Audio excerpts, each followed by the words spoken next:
Hello there again. Time for another video commentary. Today I'm going to tell you the top 10 reasons why living in Florida is not a good idea. So let's go ahead and get started. Number 10 on our list. Compared to the rest of the South, people in Florida can be really, really mean. Now, that's not to say that everybody in Florida is grouchy, or everybody in Georgia, Alabama, Mississippi, and all the other South are nice and sweet. No, I've met really good people, nice people in Florida, but then again, I've met some real grouches down there too. And of course, I know good people that live in North Carolina, and I've met some real knuckleheads too in North Carolina. But most of the people that have come in contact in Florida versus North Carolina are mean. Gosh, what else do I want to say? Yeah, a lot of them will look at you. I mean, it's like Florida is a melting pot of like America's worst people.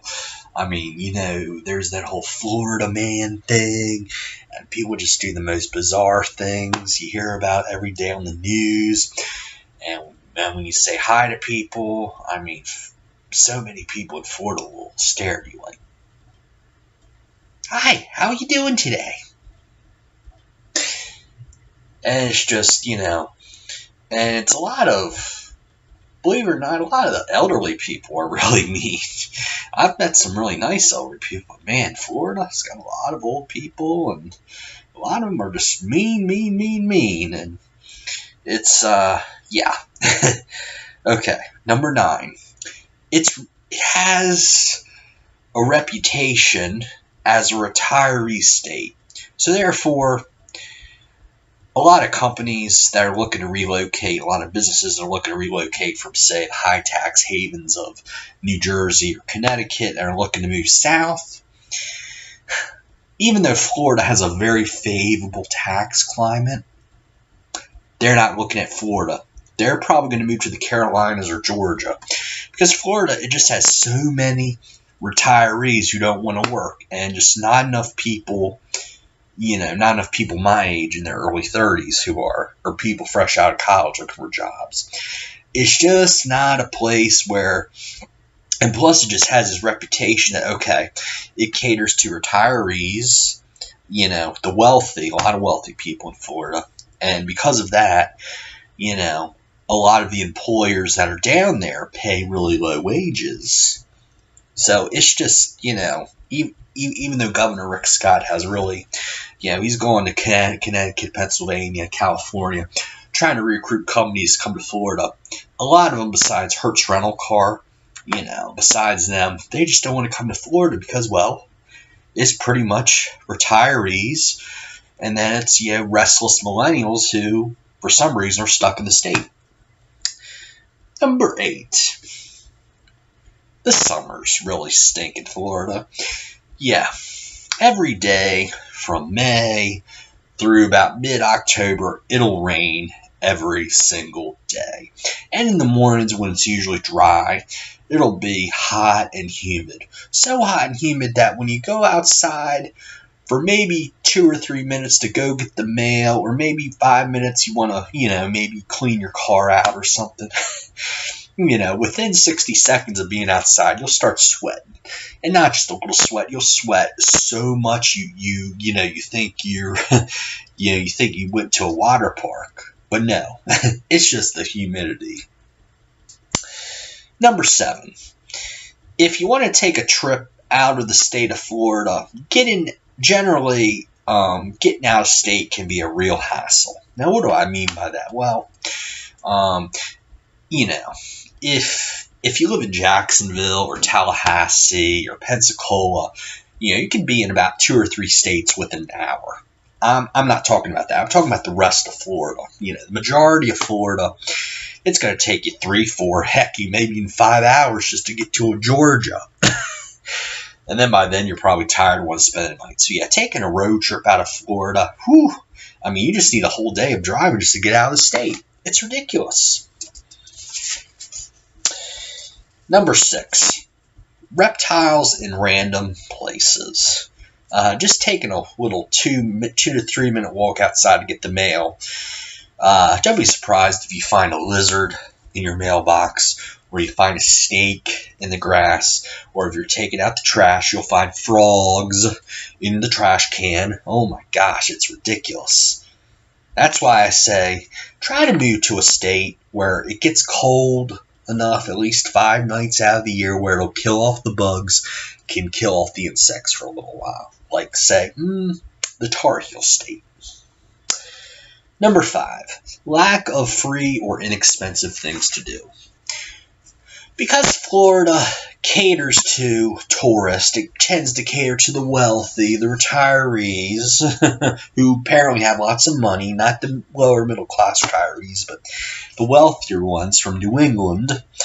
I mean, if you're going to any kind of museum, especially in Orlando, expect to pay at least $20, and then pay at least another $5 or $10 for parking. I mean, geez, parking at the theme parks is just $20 right there. It's ridiculous.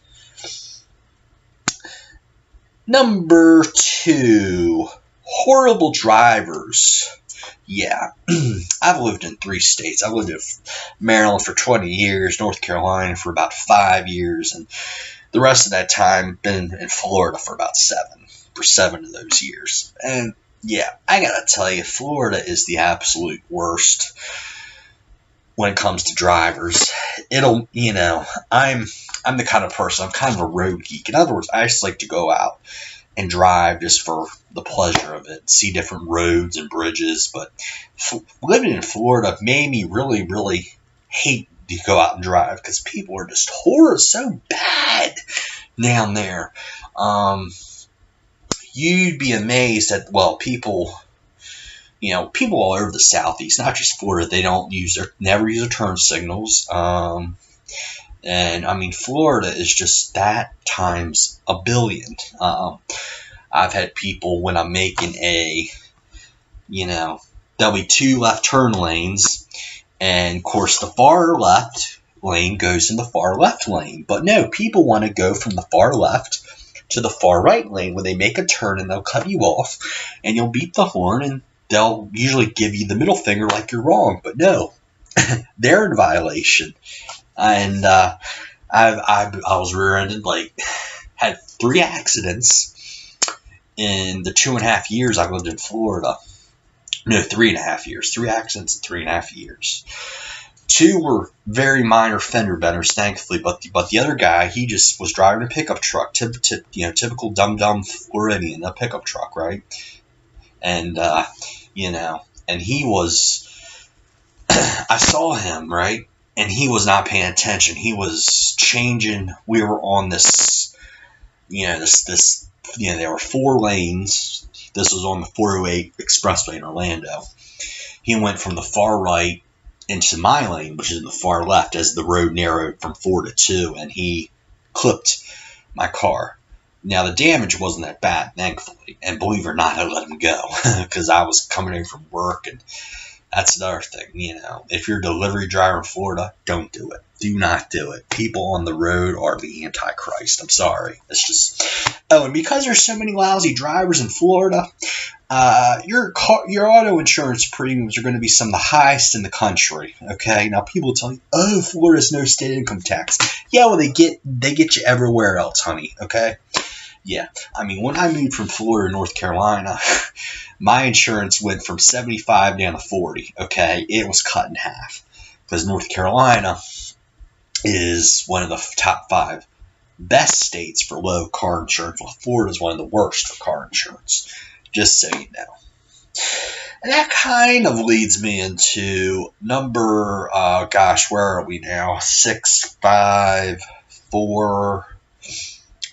Number 3, the highway infrastructure in Florida. Most of it really, really stinks. Now, I do want to give credit to the state DOT for getting I-95 widened. It was finished a couple months ago. I mean, from Savannah, Georgia, all the way down through the end of Miami, it's at least 6 lanes across on I-95. And I-75 will probably be done throughout the state in about 2 or 3 years.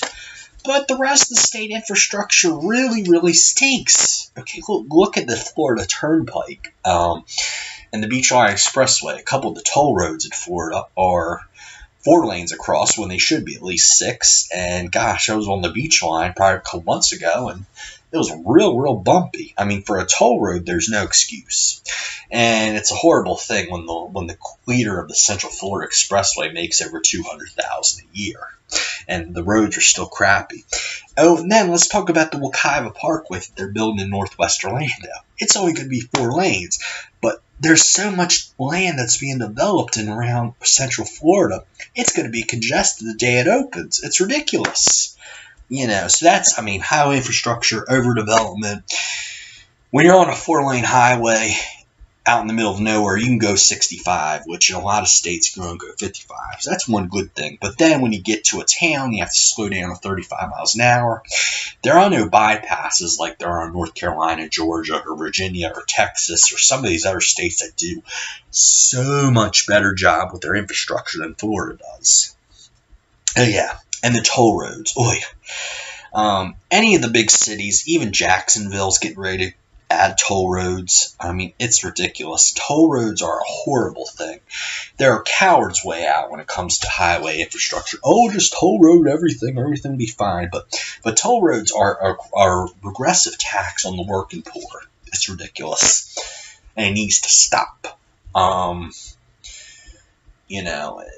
And when you look at a city like Orlando or Miami, makes the whole street system in that city worse, because you have so many low-wage workers in Orlando who are going to take the surface streets and clog them up rather than toll roads because they have to pay a toll.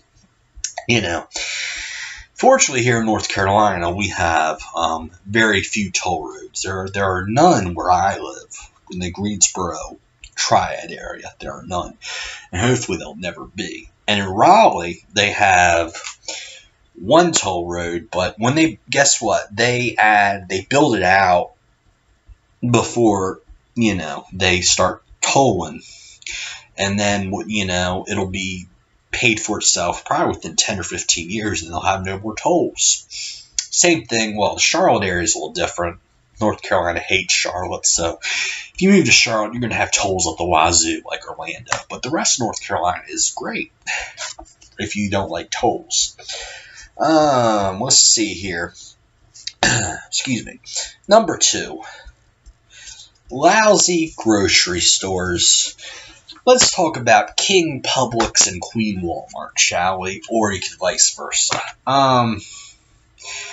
The grocery stores in Florida, none of them do double or triple coupon days. They all... Publix is so expensive because they're really the only dominant grocery store. Winn-Dixie is on life support. Of course, you have, Lucky's Market, but that's just, they have a couple stores in the state. They're barely, there yet. And even then, they're probably more one of these Whole Foods kind of things. I mean, Publix, unfortunately, is... Of course, you have Walmart. They're there, but I mean, gosh, even in Walmart versus Florida versus North Carolina, the food prices in a North Carolina Walmart are so much lower than Florida. Like, take a can of the Great Value Walmart brand, the canned pasta that's comparable to Chef Boyardee. Down in Florida, it'll cost you 84 cents a can. So now in North Carolina, I get it for 60 cents. A 12-pack of the Sam's Choice soda that's comparable, to the Pepsi or Coke. A 12-pack in Florida, $2.77. North Carolina price, $2.08. Yeah, big difference. But when you have competition like you do in North Carolina, things are great. We have Harris Teeter, we have Lowe's Foods, we have Food Lion. Publix is trying to move in, but they're going to have to adapt to Harris Teeter and their good coupon policy. Okay, number 1 reason not to live to Florida is, well, I'll call it for what it is, the Republican Party of Florida, or I should say political activism, or lack thereof. The RPOF is a horribly run organization. It is a very exclusive club. The only way you'll get any input into the RPOF is if you have lots of money. Versus other states like North Carolina, Georgia, and Texas, where you have a process where anybody, you can go down to your board of elections today, re-register as a Republican, get into the party instantly, go to any, they have conventions at the county, district, and state level. Florida has none of that.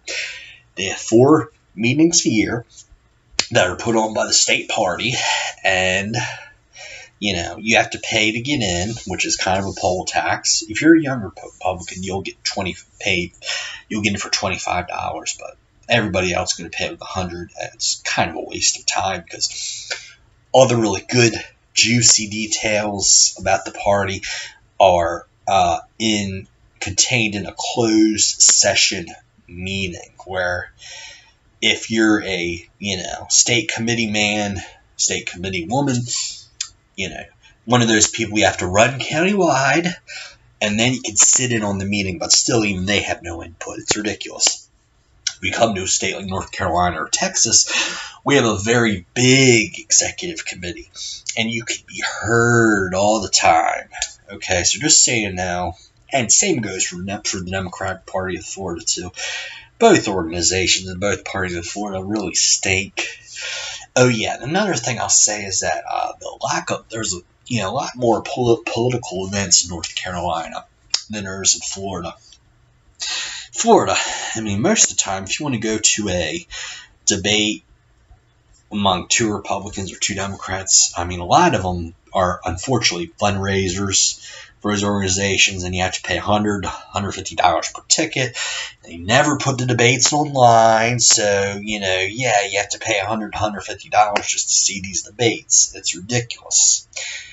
Well, there it is. My top 10 reasons why living in Florida is not a good idea. Now, are there some things I like about Florida? A few, but not many. It's the usual no state income tax, but we're going to get you everywhere else. There's the, if you like warm weather every day of the year, Florida is definitely a good match. Summers are horrible though, but from mid-October to mid-May, 6-7 months out of the year, the weather is phenomenal. Of course, that's when the state is really crowded, even though the summertime is getting pretty crowded too, because these states in the Northeast are just getting more and more expensive every day to live in. So in the off season, in the summer in Florida, it's become more of a plateau rather than a steep drop off. The tax pot, your vehicle, all you got to do every year in Florida is renew your vehicle registration, which is like $40. There's no vehicle tax. There's no tax on groceries, but, other than, the tax policy and the weather, there ain't a whole lot to see or do really in Florida. You can do the theme parks, but you need to be making moolah, lots of money to afford those kind of things. So top 10 reasons why living in Florida is not a good idea. That is the end of the video. Goodbye.